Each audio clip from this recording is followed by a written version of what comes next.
नागपूर या ठिकाणी हिवाळी अधिवेशन संपन्न होत आहे। शेवटचा एक दिवस राहिलेला आहे, पण मात्र शेवटच्या दिवशी आपल्याला आता असं समजून येत आहे की आमदारांना सभागृहामध्ये लक्षवेधी मांडण्यासाठी जो वेळ देण्यात आला होता तो मात्र मिळतच नाहीये। लक्षवेधी उपस्थित करण्यासाठीच वेळ मिळत नाहीये आणि इतर मुद्द्यांसाठी देखील बोलण्याची वेळ मिळत नाहीये।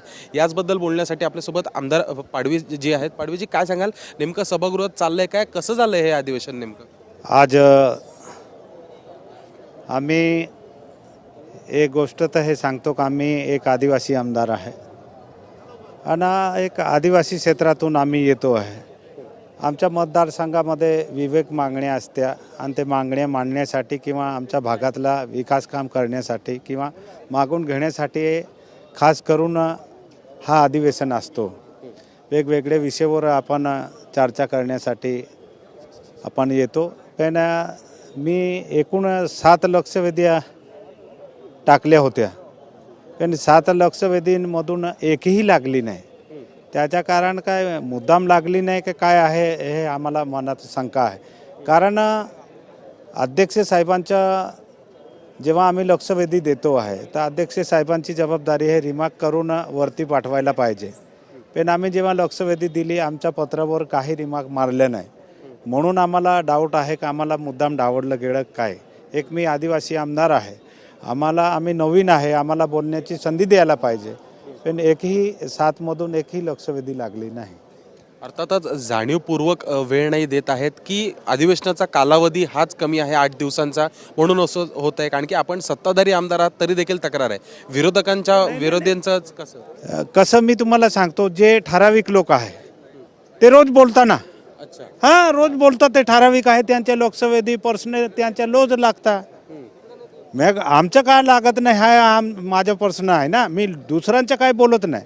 पण जेव्हा रोज दुसऱ्यांचं प्रश्न लागता, लोकसभेदी लागत्या, जे मुंबईचे असेल ठाण्याचे असेल यांच्या जर तुमचं प्रश्न लागता, मग एक अतिदुर्गम भागामधून आम्ही येतो आहे, एक आदिवासी आमदार आहे, आमचे बी काय विषय आहे ना, का अतिदुर्गम भागामध्ये काय विषय आहे ते मांडायला आम्हालाही वाटतो ना। पण ते एकही विषय जर लक्षवेधी लागत नाही असेल तर आम्ही कसं काय मांडणार, हा दुःख आहे आम्हाला। अर्थातच सत्ताधारी तुम्ही आमदार आहात, दुःख वाटतंय तुम्हाला, खंत व्यक्त होत आहे।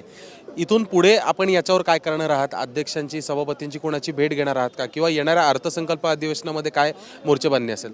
नाही, कसं असतो आम्ही काय आहे, आम्ही अध्यक्षाकडे मागणी करतो की बाबा आम्हाला ही संधी द्या।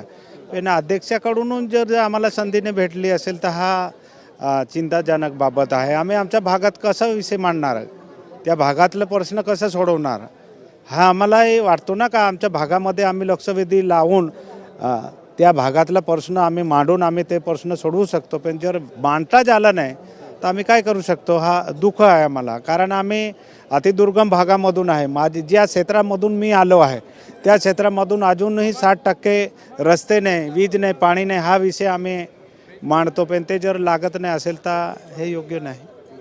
तर बघू शकतो आपल्यासोबत आमदार पाडवीजी होते। सभागृहामध्ये लक्षवेधी त्यांनी उपस्थित केलेले आहेत, लक्षवेधीच लागत नाहीये आणि विशेषतः काही आमदारांनाच सातत्याने बोलण्याची संधी मिळत आहे, पण जे नवीन आमदार आहेत किंवा जे मागच्या बाजूला बसणारे बाकांवरचे जे आमदार आहेत त्यांना कुठेतरी बोलण्याची संधी नाही मिळत आहे। त्यांचे लक्षवेधी देखील उपस्थित जे आहेत ते अध्यक्षासमोर होताना दिसून येत नाही आहेत। व्हिडिओ जर्नलिस्ट सिद्धांत उबाळेसोबत मी शुभम उमाळे, जय महाराष्ट्र न्यूज, नागपूर।